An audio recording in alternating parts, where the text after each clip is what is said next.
দরকার তো এই আওয়ামী লীগ সরকার খুব খারাপ।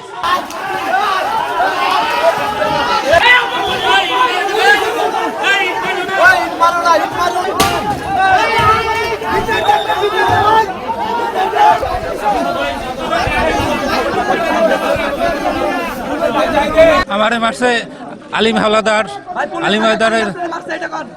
हावलादारेर ছেলে মেহেদি এগোর নেতৃত্বে সুমান এবং কাইয়ম আরো অনেক লোকজন মিলে আমার মারছে। আমি ইউনিয়ন বিএনপির সভাপতি প্রার্থী। কালকে আমার সেক্রেটারি সাংগঠনিক এগো মাইরে সবাই হাসপাতালে পাঠাই দিছে এবং আমার অসংখ্য 10-12 জন নেতাকর্মী মাইরে হাসপাতালে, তারা সদর হাসপাতাল ভর্তি। এই ইউনিয়নে বিগত দিনে বিএনপির যে দ্বিবার্ষিক সম্মেলনগুলো হয়েছে আমরা ওইখানে একাধিকবার জিততে আসতেছি। তার মানে এখানে আমাদের কোনো পরাজয় নাই।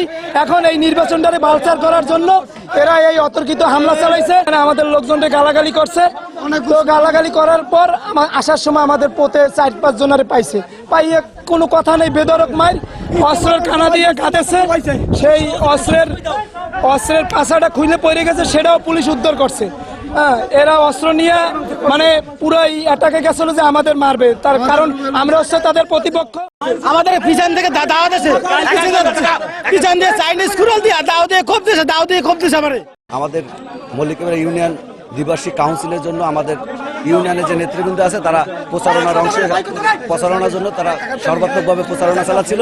গতকালকে আমাদের বাগেরহাটে প্রোগ্রাম ছিল, আপনারা জানেন আসন ভিত্তিক যে প্রোগ্রাম, সেটা করে আমরা পয়লা প্রোগ্রাম করে আমরা যখন ফিরে আসতেছি, প্রতিমধ্যে আমাদের এই ইউনিয়ন বিএনপির যে সদস্য সেক্রেটারি ক্যান্ডিডেট ছিল তাকে এবং তার সাথে বেদার আলামিন সহ 5-6 জনকে নির্মমভাবে ওরা মারছে এবং সব বহিরাগত।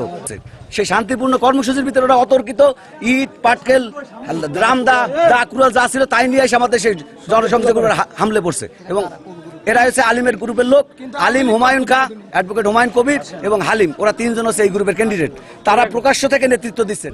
মজনু সারা জীবন করছে আওয়ামী লীগ, এখন বিএনপির মাথায় থেকে সে নেতৃত্ব দিচ্ছে, সে মানুষজন ধরে ধরে মারতেছে, মজনু মারতেছে। মজনু কালকে গাঞ্জাম বাঁধাইছে, মজনু আর মিঠু টাকা দিয়ে গুন্ড পোষে।